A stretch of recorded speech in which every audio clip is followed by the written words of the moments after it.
அனைவருக்கும் வணக்கம். இப்போ நம்ம பார்க்க போகிறது பூரட்டாதி நட்சத்திரம். இந்த பூரட்டாதி நட்சத்திரம் குருவுடைய நட்சத்திரம். குரு மாதிரி நல்லா சாப்பிட்டு கொழுக்குன்னு இருக்கக்கூடிய நபர்களை குறிக்கக்கூடிய நட்சத்திரம். இது எங்கெல்லாம் இருக்கும்னு பார்த்திங்கன்னா கும்பராசி மற்றும் மீனராசியில் இருக்கும். மீனராசியினுடைய அதிபதி குரு, கும்பராசியினுடைய அதிபதி சனி. இந்த நட்சத்திரத்துக்கு தோஷம் வாங்கிய கிரகம்னு பார்த்தா சூரியனுடைய சாபம் இந்த நட்சத்திரத்துக்கு இருக்குது.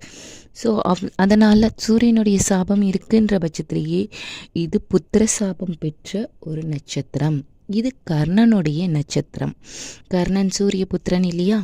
ஸோ அப்போது இவங்களுக்கு சூரியனால் சாபம் இருக்குது.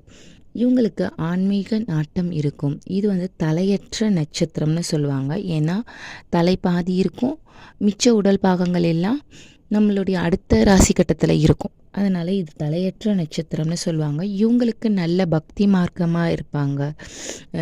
நல்லா ஒரு ஆக்ட் பண்ணி ஏமாற்றி ஒரு காரியத்தை சாதிச்சுப்பாங்க.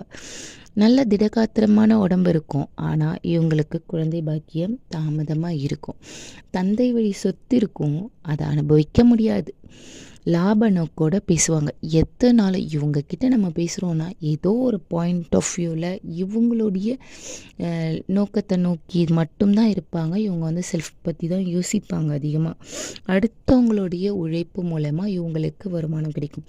இது மேபி மனைவியாலேயோ இல்லாட்டி கணவனாலேயோ இவங்க அடுத்தவங்களுடைய உழைப்பு மூலமாக இவங்க நல்ல ஒரு லாபத்தை தீட்டக்கூடியவங்களாக இருப்பாங்க.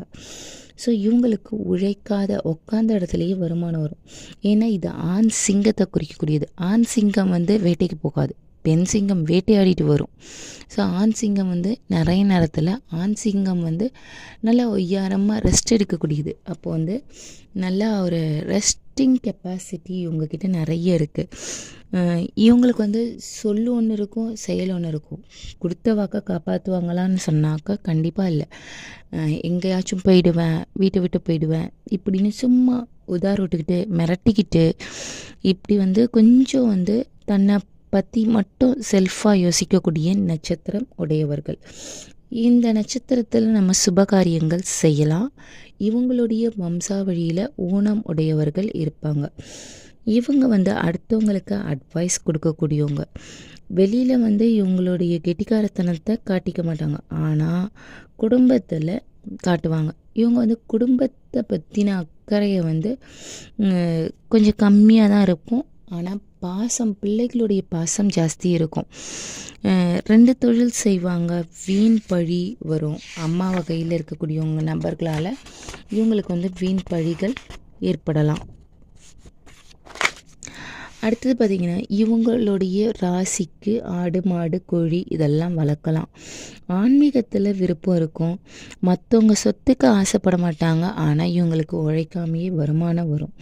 வீட்டுக்கு பக்கத்தில் கோயில் இருக்கும், பெரிய அரச மரம் இருக்கும். ஒரு நல்ல ஒரு டீச்சராக இருக்கலாம், ஒரு பெரிய அறிவியலாளர், கல்வியாளர், இல்லைனா ஒரு மத போதகர்களா, இந்த ப்ரெசப்டார் இந்த மாதிரியான ஜாப்ஸ் எல்லாம் பண்ணலாம். மார்க்கெட்டிங் எக்ஸிக்யூட்டிவ் ஜாப்லாம் இவங்களுக்கு நல்லாவே வரும். மூட்டு வலியெலாம் அதிகமாக இருக்கும். குலதெய்வ வழிபாடை செய்யறதுக்கு மறந்துருப்பாங்க. அதனால் ஏதாவது குலதெய்வ சாபங்கள் இருக்கலாம். அதிர்ஷ்டத்தை எல்லாம் நிறைய நம்புவாங்க. அடிக்கடி வாமிட் பண்ணுவாங்க.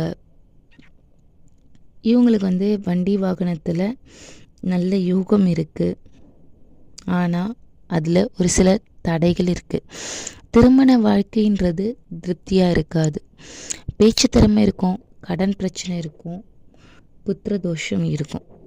ஆனாலும் இவங்க கொடையாளி, வள்ளல் பரம்பரைன்னு சொல்கிற மாதிரி நல்லா வாரி வழங்கக்கூடியவங்களாக இருப்பாங்க. அதே சமயத்தில் இவங்க வாரி வழங்கிறது பார்த்திங்கன்னா இவங்க உழைச்ச வருமானத்தை தான் வாரி வழங்க மாட்டாங்க. இவங்களுக்கு உழைக்காமல் பறிக்காமல் வர்றது பார்த்திங்களா, அந்த வாரி வழங்கக்கூடியவங்கெல்லாம் இருப்பாங்க. அதே நேரத்தில் எடுத்தோன்னு கொஞ்சம் பேசக்கூடியவங்களாம் இருப்பாங்க இந்த நபர்கள் எல்லாம். ஸோ அடுத்தது பார்த்திங்கன்னா இவங்க எதுனாலும் பேசி ஜெயிச்சிடலாம் அப்படின்ற மாதிரி நினைக்கக்கூடிய நபர்களாக இருப்பாங்க. ஸோ வாதத்திறமை நிறைய இருக்கும். நாளைக்கு வேற ஒரு நட்சத்திரத்தோட உங்களை சந்திக்கிறேன். நன்றி, வணக்கம்.